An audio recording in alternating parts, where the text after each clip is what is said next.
একটা কথা বলি, গত কয়েক মাসে বাংলাদেশের রাজনৈতিক মানচিত্রে সবচেয়ে বেশি যে শব্দটি উচ্চারিত হয়েছে সেটি হলো নেই। আওয়ামী লীগ নেই, তাদের অস্তিত্ব নেই, তাদের সমর্থক নেই। কিন্তু 14ই মে চট্টগ্রামের একটি জানাজায় যখন রাস্তা, গলি, ছাদ, বারান্দা সব মিলিয়ে মানুষের ঢল নামলো, তখন একটাই প্রশ্ন ঘুরপাক খেতে লাগলো সবার মনে।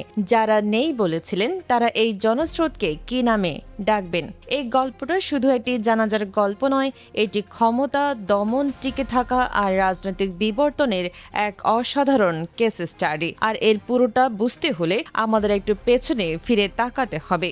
মনে করুন 2024 সালের আগস্ট, একটি গণঅভ্যুত্থানের পর ক্ষমতার পালাবদল ঘটেছে। দীর্ঘদিন ধরে শাসন করা একটি দলের প্রধান দেশ ছেড়েছেন, তৈরি হয়েছে অন্তর্বর্তী সরকার। আর সেই মুহূর্ত থেকে শুরু হয়েছে একটি পদ্ধতিগত অভিযান, যার লক্ষ্য ছিল সুনির্দিষ্ট: আওয়ামী লীগ নামের রাজনৈতিক সত্তাটিকে সম্পূর্ণরূপে মুছে ফেলা। কেন্দ্রীয় কার্যালয় তালাবদ্ধ, সারা দেশ দলীয় অফিস দখল বা সিলগালা, শীর্ষ নেতাদের একটি বড় অংশ কারাগারে, অনেকে আত্মগোপনে, কেউ কেউ সীমান্ত পেরিয়ে অন্য দেশে। মুক্তিযুদ্ধের স্মৃতিচিহ্ন, ভাস্কর্য, এমনকি ইতিহাসের প্রতীকগুলো রেহাই পায়নি। একটি দলকে শুধু রাজনৈতিকভাবে নয়, সাংস্কৃতিকভাবেও অদৃশ্য করার চেষ্টা চলেছে পুরোদমে।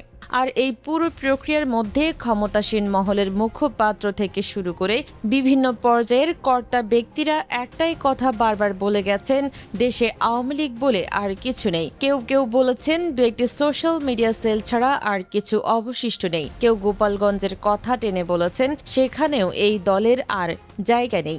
কিন্তু রাজনীতি একটি অদ্ভুত খেলা। এখানে যাকে শেষ মনে করা হয় সে অনেক সময় সবচেয়ে অপ্রত্যাশিত মুহূর্তে ফিরে আসে। আর চট্টগ্রাম যেন সেই অপ্রত্যাশিত মুহূর্তটাই তৈরি করে দিল। ঘটনাটা বুঝতে হলে ইঞ্জিনিয়ার মোশাররফ হোসেনকে চিনতে হবে। তিনি শুধু একজন সাবেক মন্ত্রী ছিলেন না, তিনি ছিলেন মুক্তিযুদ্ধের সৈনিক, চট্টগ্রামের রাজনৈতিক মাটির সন্তান এবং আওয়ামী লীগের সেই প্রজন্মের নেতা যারা দলকে কেবল ক্ষমতার হাতিয়ার হিসেবে নয়, বিশ্বাস হিসেবে ধারণ করতেন। তার মৃত্যুর পরে জানাজা আয়োজিত হলো, আর সেই জানাজায় হয়ে উঠল এক অঘোষিত গণসমাবেশ। চিন্তা করুন, একটি দল যার নাম উচ্চারণ করায় ঝুঁকি, যার পতাকা বহন করা যায় না, যার নেতাদের ছবি শেয়ার করলে মামলা হতে পারে, সেই দলের একজন প্রয়াত নেতার শেষ যাত্রায় যখন রাস্তা ধারণ ক্ষমতা হারায়, যখন ছাদে উঠে মানুষ দাঁড়ায়, যখন পুলিশের নিরাপত্তা বলের ভেতরেই হাজার হাজার কণ্ঠে স্লোগান ওঠে, তখন সেটি আর শুধু শোক থাকে না, সেটি হয়ে ওঠে একটি রাজনৈতিক বিবৃতি। শব্দ ছাড়া, মঞ্চ ছাড়া, মাইক ছাড়া, শুধু উপস্থিতি দিয়ে লেখা একটি বিবৃতি। এখানে একটু থামুন, ভাবুন, যে দলটিকে প্রশাসনিকভাবে নিশ্চিহ্ন করার চেষ্টা চলছে, তাদের তৃণমূলের শক্তি যদি এখনো এতটা প্রবল হয়, তাহলে প্রশ্ন জাগে, আসলেই কি দমনপীড়ন দিয়ে কোনো রাজনৈতিক আন্দোলনকে শেষ করা যায়? ইতিহাস বলে যায় না।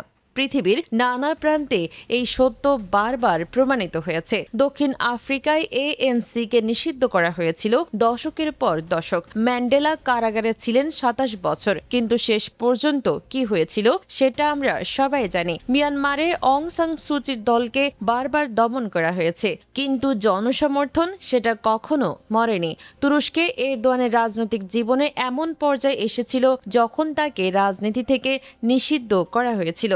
আজ তিনি কোথায়? ক্ষমতার শীর্ষে। এই উদাহরণগুলো বলার কারণ একটাই: রাজনৈতিক দমন যখন চূড়ান্ত পর্যায়ে যায়, তখন প্রায় বিপরীত ফল আসে। মানুষ আরো বেশি সংগঠিত হয়, আরো বেশি আবেগী হয়, আরো বেশি ঝুঁকি নিতে রাজি হয়। আর ঠিক এই জিনিসটাই এখন বাংলাদেশে ঘটছে বলে অনেক পর্যবেক্ষক মনে করছেন। চট্টগ্রামের ঘটনার পর সামাজিক মাধ্যমে একটি তরঙ্গ তৈরি হয়েছে। অনেকে ভিডিও শেয়ার করেছেন জনস্রোতের, অনেকে লিখেছেন তাদের অনুভূতির কথা।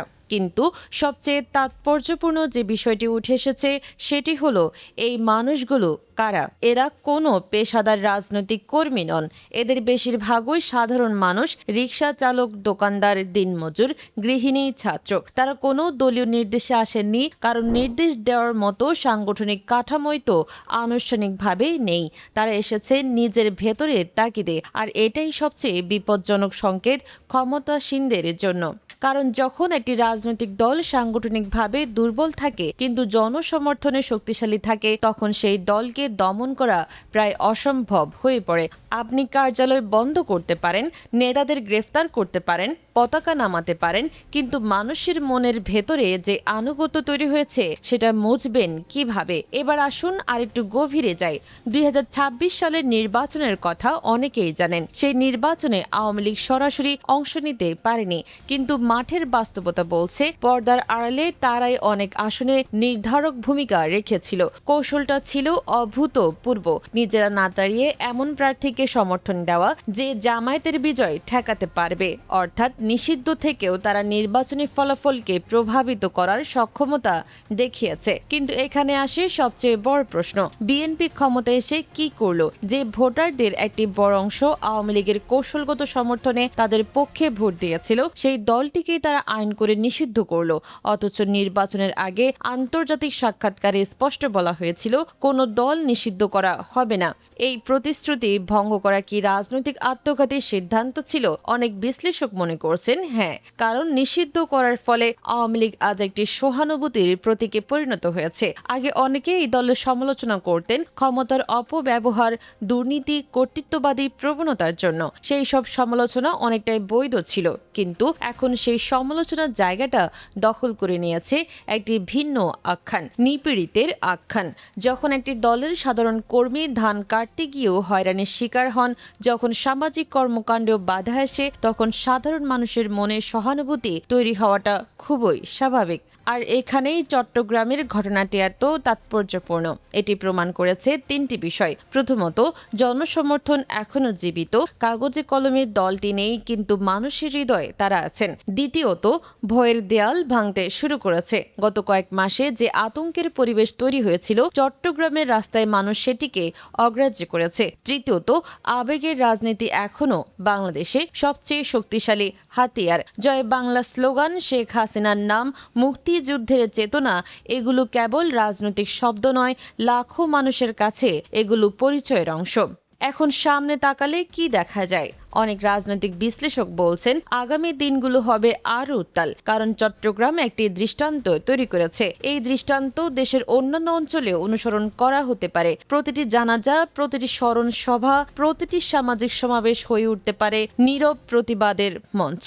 আর যে প্রশ্নটি সবার মনে ঘুরপাক খাচ্ছে, শেখ হাসিনা যদি কোনোদিন দেশে ফেরেন সেদিন কি হবে? একজন নেতার জানাজায় যদি লাখো মানুষ আসতে পারে, তাহলে যিনি এই দলের হৃদস্পন্দন, যিনি এই মানুষগুলোর আবেগের কেন্দ্রবিন্দু, তার প্রত্যাবর্তনে রাজপথে কি পরিমাণ মানুষ নামবে সেটা কল্পনা করাও কঠিন।